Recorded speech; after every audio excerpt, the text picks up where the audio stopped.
And they were sharing, and I believe in one of the table talk as well, all the way from England for these two couple, on how they've lived their life. They sing together, but they, do their own stuff, and reach a stage, of going to this last service, and go separate ways, and the divorce papers is there. But yet, miraculously, their marriage is restored, and they're enjoying their marriage life now. So, how many of you have reached that stage of signing up your divorce papers? And how many of you now have your divorce papers right there?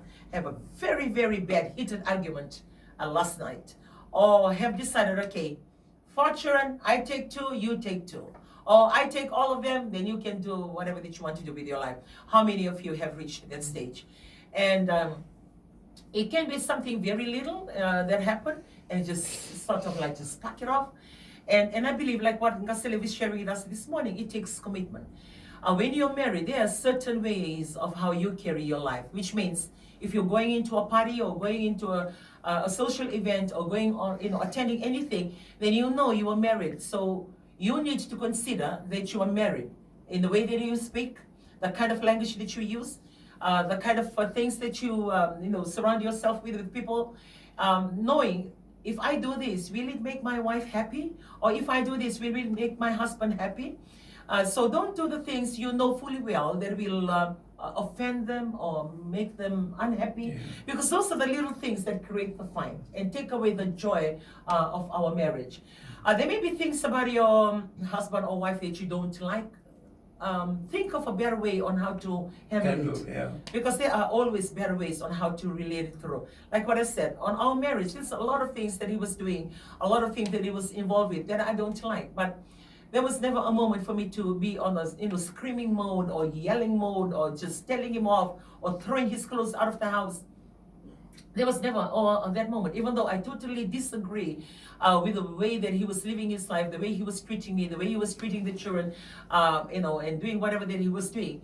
I continued to hold on, and for some time when we are sitting having coffee together, and I was, and I used to tell him, okay, if you're doing that, then we will join you.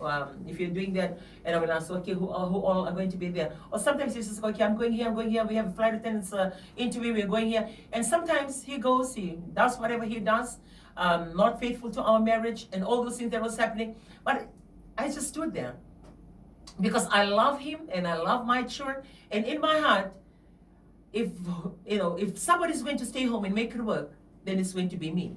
And I'm not going to be asking for his commitment or force him to commit, but just go with the flow. Because I was a believer, or I am a believer, and I am a Christian. I believe in God. So what I do, I don't even tell my mom. My mom lives with me.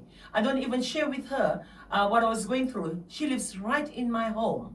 But I tell God, I pray about it. But to my mom's face, I'm always smiling that everything is good, because I don't share it with anybody. I have a sister, I don't share it with her. Or I have 3 brothers, I never share it with anybody. I just kept it to myself and say to myself, this is a commitment, and this is what I have chosen for my life, then I might as well just fix it. And if I need fixing, then I take it to God. So it really depends where you take your problem to.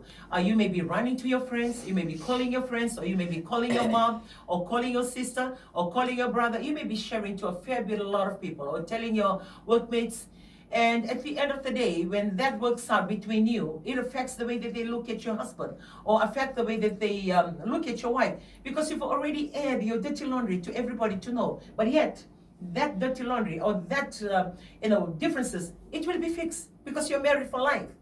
And I believe moving forward for married life, we're supposed to enjoy it. I've enjoyed mine all these years. And one thing that I'm really blessed with my husband, like he doesn't, even though when he's drunk, he doesn't come home swearing or swear. That's one thing that I've never heard you do. He doesn't swear, even how, he can be right into the highest of it all.